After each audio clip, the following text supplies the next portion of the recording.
Good morning, everyone. Now, 11 Commerce, English Medium, Economics, chapter number 5.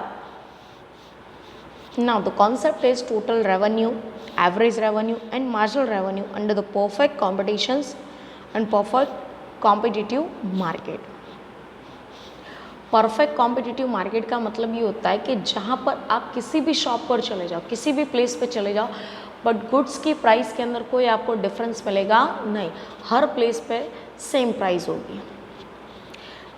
जैसे कि packet का food होता है या पैकेट्स में पैक कोई चीज़ होती है तो उसकी प्राइस नॉर्मली हर एक प्लेस पे कैसी होती है, सेम होती है ना। Perfectly competitive market is such a market where firm accept market price and sell its a commodity. Market की जो प्राइस होती है उसको कोई भी इंडस्ट्री एक्सेप्ट करती है और उस पर अपनी कमोडिटीज़ को सेल्स करती है। In perfect competition market commodities are homogeneous and there are large number of buyers and sellers. यहाँ पे नॉर्मली होता है प्रोडक्ट और यहाँ पे बहुत सारे सेलर्स और बहुत सारे बायर्स होते हैं। Buyers and sellers have complete knowledge of market situations.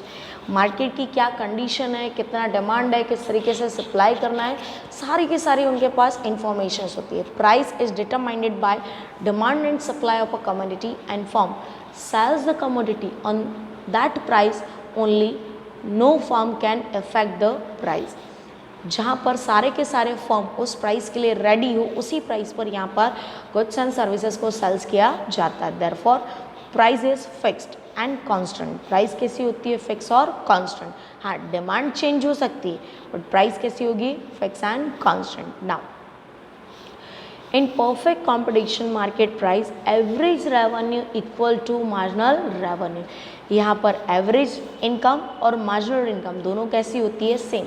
जैसे कि आपने ऊपर एग्जाम्पल में देखा था वो यहाँ भी देखें। If the price of commodity is 50 then the average revenue and marginal revenue of firm is always 50 rupees. दोनों कैसे होंगे, 50 होंगे, 45 होगा नहीं। Therefore firms average revenue and marginal revenue curve is same parallel to X axis. In the diagram we can see this Y DD curves which is horizontal to x axis। चलिए देखते हैं।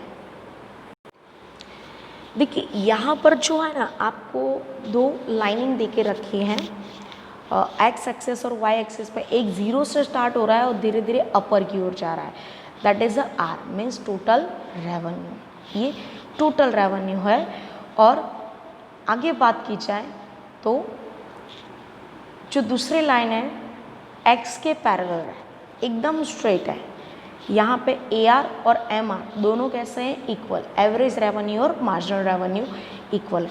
तो बात कीजिए अगर सिंगल यूनिट हम sales कर रहे हैं, सिंगल यूनिट हम सेल्स कर रहे हैं या एक्स्ट्रा करें या ऐसे एक एक यूनिट सेल्स करें, दोनों की इनकम कैसी होगी, सेम। बट अगर बहुत सारे यूनिट सेल्स करते हैं तो उसकी इनकम कैसी हो जाएगी, ज़्यादा। सपोज हमने 100 यूनिट सेल्स किए, ठीक है, हाउ मच, 100 यूनिट। तो एक यूनिट की प्राइस कितनी है, 50। तो हमारी एवरेज रेवेन्यू कितनी हो गई, 50, और मार्जिनल भी कितनी हो जाएगी, 50। ये दोनों इक्वल हो जाएंगे। बट 100 यूनिट सेल्स किए और एक यूनिट की प्राइस 50 है तो हमारी टोटल रेवेन्यू कितनी हो जाएगी बेटा, 5000 रुपीज़। तो बताइए AR और MR से टोटल रेवेन्यू ज़्यादा है या कम है, तो ज़्यादा है। इसीलिए टोटल रेवेन्यू का कम डाउनवर्ड टू अपवर्ड जाता है और AR और MR एवरेज रेवेन्यू और मार्जिनल रेवेन्यू दोनों सेम होते हैं। तो ये इस कॉम्पिटिशन में हम कह सकते हैं कि परफेक्ट कॉम्पिटिशन के अंदर एवरेज रेवेन्यू और मार्जिनल रेवेन्यू ऑलवेज कांस्टेंट होते हैं, उनमें कोई भी चेंजेस देखने को मिलता नहीं है। चलिए चलते हैं आगे। नेक्स्ट आता है total revenue, average revenue and marginal revenue under the imperfectly competitive market. जो मार्केट परफेक्ट नहीं होता है, इम्परफेक्ट होता है, ऐसे मार्केट के अंदर मार्जिनल रेवेन्यू, एवरेज रेवेन्यू और टोटल रेवेन्यू का डायग्राम्स किस तरीके से वर्क करता है, यहाँ पे प्राइस कैसे फिक्स की जाती है। Now we can see a situations where the perfect competitions is absent, it is a case of imperfect competition, monopoly duopoly, oligopoly, monopolistic competitions are examples under this market. अब आपको ये समझ में नहीं आ रहा होगा ये इतने सारे नाम है, इसका मतलब क्या होता है। मोनोपोली का मतलब होता है जहाँ पे एक ही पर्सन सेल्स करता है, एक ही पर्सन प्रोडक्शंस करता है। जैसे हमारे अहमदाबाद के अंदर ऑलमोस्ट जो इलेक्ट्रिसिटी होती है वो टॉरेंट पावर के ज़रिए प्रोवाइड की जाती है। टॉरेंट पावर के अलावा दूसरी कोई कंपनी नहीं है। That's why we can say that in Ahmedabad in the electricity field the Torrent power have a monopoly. वो एक सिंगल प्रोड्यूसर्स और सेलर है। डिओपॉली का मतलब होता है जहाँ पर दो फर्म होती है, दो से ज़्यादा नहीं। ऑलिगोपॉली का मतलब होता है जहाँ पे 2, 4, 6 फर्म होंगी लेकिन बहुत सारी नहीं होंगी। सेम एज मोनोपोलिस्टिक कंपटीशन में भी यही होता है। सो mainly monopoly and monopolistic market where the seller has to reduce the price in order to sell more unit। वो यहाँ पर सेल्स ज़्यादा करने के लिए प्राइस को कम भी कर सकता है और प्रॉफिट ज़्यादा लेने के लिए प्राइस हाई भी कर सकता है। It means to increase its demand with the increase in the sales and the total revenue increases at a decreased rate, and as a result there is a difference between the average revenue and marginal revenue। इसीलिए यहाँ पर average revenue और marginal revenue के बीच में difference देखने को मिलेगा क्योंकि वो डिमांड को कम और ज़्यादा करने के लिए प्राइस को फ्लक्चुएट करता है। Due to decrease in the price average revenue curve slope downward. अगर प्राइस डिक्रीज हो जाती है तो एवरेज रेवेन्यू कैसी हो जाएगी, हमारी कम हो जाएगी। Now for more sales of the product it is necessary to decrease price and due to marginal revenue also decreases. Marginal revenue भी कैसी हो जाती है, कम हो जाती है। With the decrease in the price, average revenue and marginal revenue also decreases, but the decrease in the marginal revenue is rapid in comparison to average revenue। दोनों ही decrease होता है बट मार्जिनल रेवेन्यू बहुत तेज़ी से घटती है extra ordinary sales करने के लिए और एवरेज रेवेन्यू उतना तेज़ी से घटता नहीं है। सो मार्जिनल रेवेन्यू में ज़्यादा रिडक्शंस हो जाता है और एवरेज रेवेन्यू में उतना ज़्यादा रिडक्शन होता नहीं है। चलिए देखते हैं डायग्राम में।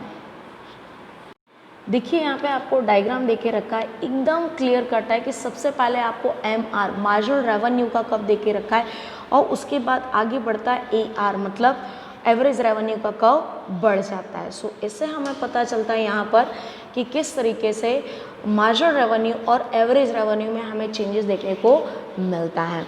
आप देखेंगे यहाँ पर कि मार्जिनल रेवेन्यू जो है ना वो कम है और एवरेज रेवेन्यू वो कैसी है, ज़्यादा है। तो इन शॉर्ट में प्राइस को ये लोग फ्लक्चुएट करते हैं अपनी इनकम को बढ़ाने के लिए और घटाने के लिए। इन शॉर्ट में जब उन्हें एक्स्ट्रा ऑर्डिनरी सेल्स करना होता है तो वो क्या करते हैं, प्राइस को डिक्रीज कर देते हैं।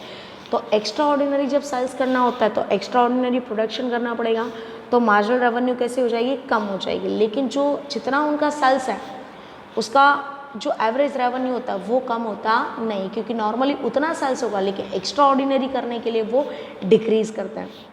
तो यहाँ पर एवरेज रेवेन्यू हाई होती है और मार्जिनल रेवेन्यू कैसी होती है, लो हो जाती है। सो इस तरीके से आपका चैप्टर नंबर 5 कंप्लीट होता है। आपको ये अच्छे से करना है। If you face any types of problems then you can ask. Thank you so much.